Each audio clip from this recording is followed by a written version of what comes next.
In this video, we're not going to have small towns of 3 million people. We're going to talk about barbecues.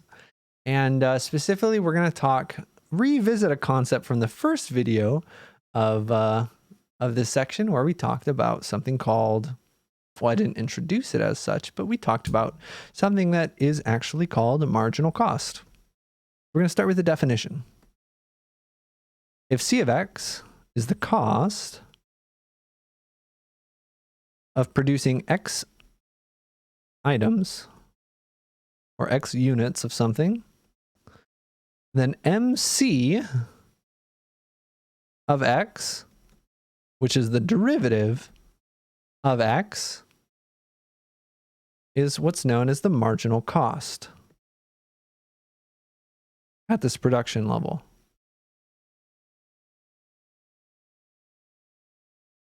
And I'm going to follow up this definition real quick. So we're going to have a comma, not a period, but I just want to get us all caught up. Marginal cost is the definition we're going to talk about. I'm going to introduce more about what marginal cost means shortly, but it's just the derivative of the cost function. We're also going to talk about marginal profit, derivative of the profit function, marginal revenue, derivative of the revenue function. So a lot of times in economics, when we say marginal, that means derivative many, many times. Okay, so C is the cost function. MC is the marginal cost function, and it's just the derivative. So that's the marginal cost. And it roughly represents, let's change my color.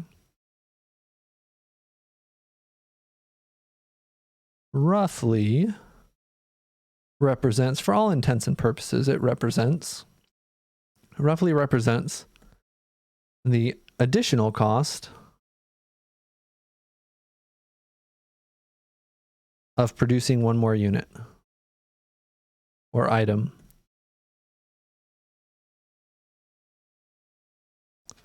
So if we're looking at C prime of 100, that would be the additional cost required for us to make that 101st item. We know the cost of 100 items. And again, this marginal cost is usually not used to approximate. Usually these marginal costs are used to make decisions. And saying like, okay, you know, at this production level, because hold on, well, let's do an example and then I'll talk more about really cool applications of this. I used to teach business calculus, which I really, really liked. But we'll only do a little bit here. And again, as a side note, you know, there's similar definitions. Just replace one word for marginal revenue and marginal profit. So, you know, marginal revenue is MR of X, which is R prime of X, and marginal profit, I guess MP, is P prime of X. And these are used for making decisions. All right, let's do example 6 though, and then I'll nerd out a little bit more after that. The number of barbecues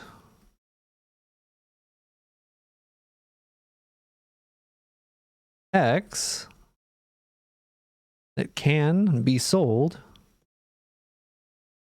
at price P dollars is given by some equation that I have written down here. P of X equals 9 minus 0.03 X, where X, what the heck? All right, this textbook is being really silly. This textbook is getting really, really silly in this section. Why do I say it's being really silly? And again, as a notation thing, right, this means that X is in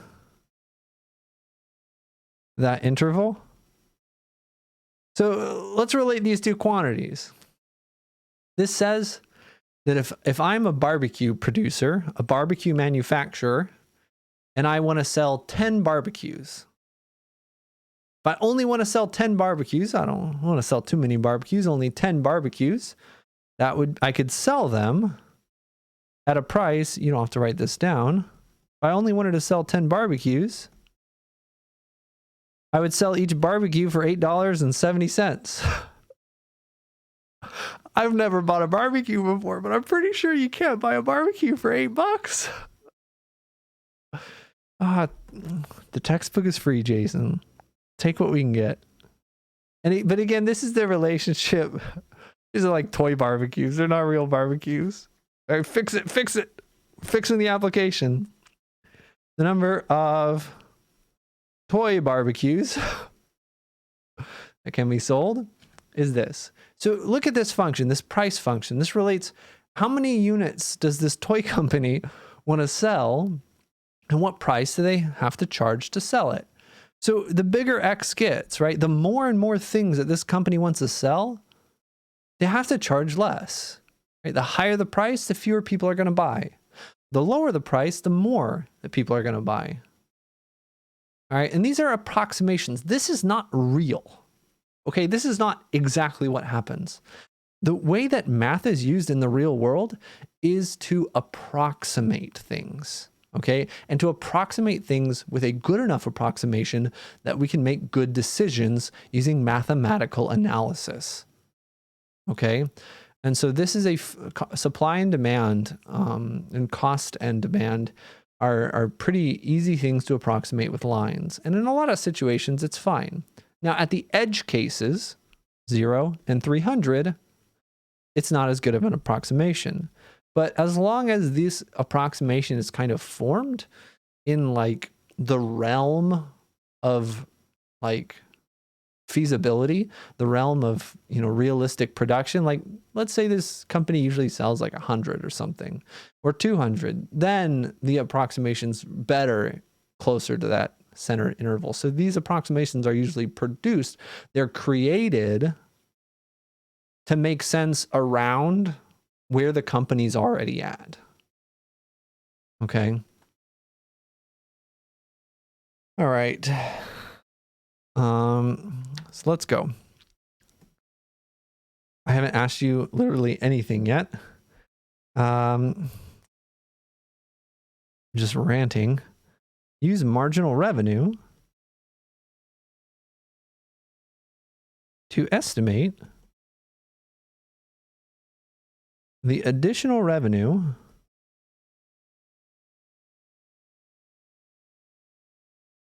from selling the 101st toy barbecue. Compare this to the actual extra revenue.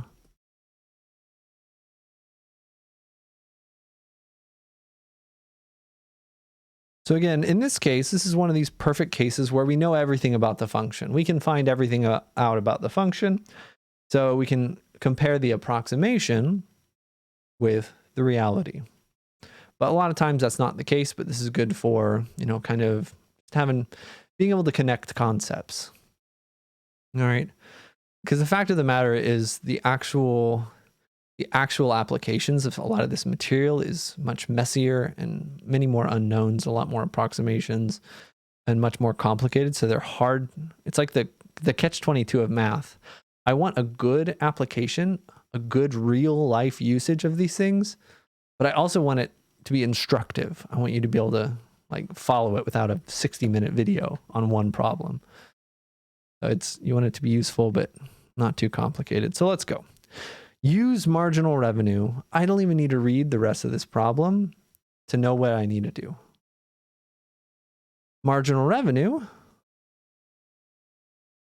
is just the derivative of the reginal. The derivative of the revenue function. So we just need r prime of x. So let's just take the derivative of the revenue.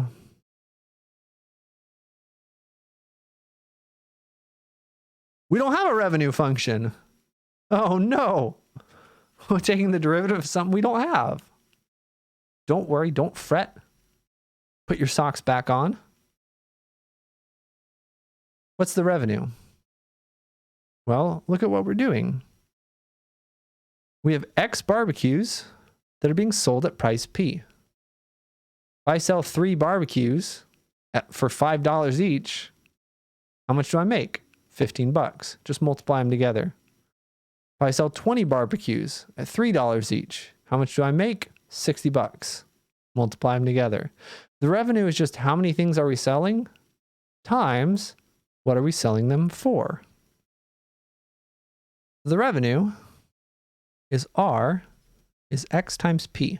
How many things are we selling? How much are we selling each one for? Now we can't take the derivative of this yet because we have 2 variables. These are both variables. They're both changing. So what is P? This is our price. It's 9 minus 3 cents times X. We've done this a little bit before in an earlier section. So R is X times P. And P is a function of X. It's 9 minus 0.03X. So I just substitute. So, that's the revenue, sorry. It's the revenue, not the derivative. We can either take the derivative now using the product rule, or we can simplify a little bit by distributing. I think it's easier to distribute and then take the derivative, but if you love the product rule, you go for it. Should get the same answer. So the marginal revenue is just the derivative of the revenue function, which should be this. Marginal revenue represents the additional revenue from producing 1 extra unit at any production level. So R prime at 0, this is, hold on, let's take an optional pause in green. This is not necessarily part of the problem. R prime of 0 is 9. That means if we're not making anything, we get about $9 per unit. R prime of 1, that's $8.94. If we're producing 1 unit, we make a little bit less extra money from producing a second. We still make almost $9, but we don't quite double it. R prime of 2, the marginal revenue at a production level of 2 units, 2 barbecues, going to be $8.88. So these are all representing at every production level, 0, 1, and 2. At every production level, about how much extra revenue do we get if we increased it by another? All right. And marginal profit is actually one of the really big ones. I think you should see that in some of the homework problems. Marginal profit's really useful because if marginal profit is positive, that means you'd make more profit by increasing production. If marginal profit's negative, that means you make less profit by increasing production. And in which case, if your marginal profit's negative, you want to decrease production. If your slope is negative and you want to go up, you have to go to the left. But that's getting a little ahead of myself. We'll do some extra problems on this in the next video. So use marginal revenue. We found marginal revenue. That was the first step. To estimate the additional revenue from selling the 101st barbecue. So this says at a production level of 0 barbecues, we'd make about $9 by producing the first.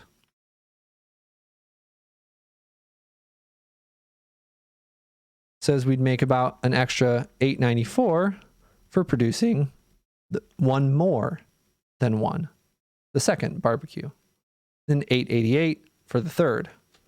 So we want the 101st. We're going to look at R prime at 100. If we're making 100 barbecues and we want to know how much extra revenue do we get from the 101st, one more, that's R prime of 100, the marginal revenue at a production level of 100 barbecues. That's going to be 9 minus 0.06 times 100, which is only $3. So early on, we get a lot of extra revenue from making another barbecue. But once we start producing a lot more barbecues, the additional barbecues don't make us as much money, right? Because at a high production level, when we're looking at a lot of barbecues, we're making less profit. We're selling for less, right? Because if we want to sell a lot of things, we have to charge a lower price. All right, so the cost of the the extra revenue from the 101st barbecue is about $3 using marginal revenue. That's the first thing. Compare this to the actual extra revenue. So how to find the actual extra revenue of that 101st barbecue? Well, that just says, what's the revenue of producing 101 barbecues? What's the revenue of 100 barbecues? What's the difference? That's the extra revenue you get from the 101st one. This is coming full circle. Watch this. Full circle to the very first thing, this blue box that we talked about. H units more than A. We're looking at 1 unit more than 100 barbecues. And that's exactly what we're doing right here. It's all connected. So just plug this in. Plug in 101 into this revenue function.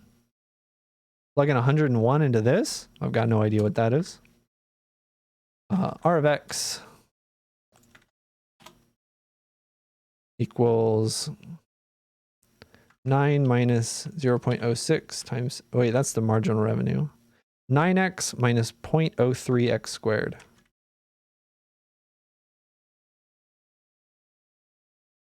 That's our revenue function. What's the revenue of 101? $602.97. I already forgot what I said. What's the revenue from only 100? 600. So the actual difference in revenue, if we knew everything, and a lot of times we don't know everything about this function, but if we knew everything, the actual difference in revenue would be $2.97. So compare this. It's pretty close. Pretty good approximation. And that, again, just to really tie all these concepts together, that's exactly what's going on here. Marginal revenue, that's the tangent line. Okay? So we're approximating the additional revenue with this tangent line, with this derivative. And if we knew the actual function, then we could just calculate that extra revenue by ourselves. So we'll get some more interesting applications in some of the homework. And if you're curious about some like even more further out there applications, there's some cool stuff on this that I could also share with you. And goodness, there's very loud yard work right outside my window. That's it for this video. Good luck. Let me know if you have questions. And I will leave you with one parting gift. A very creepy looking happy face. All right, the mouth looks a little better. It was like, bye-bye.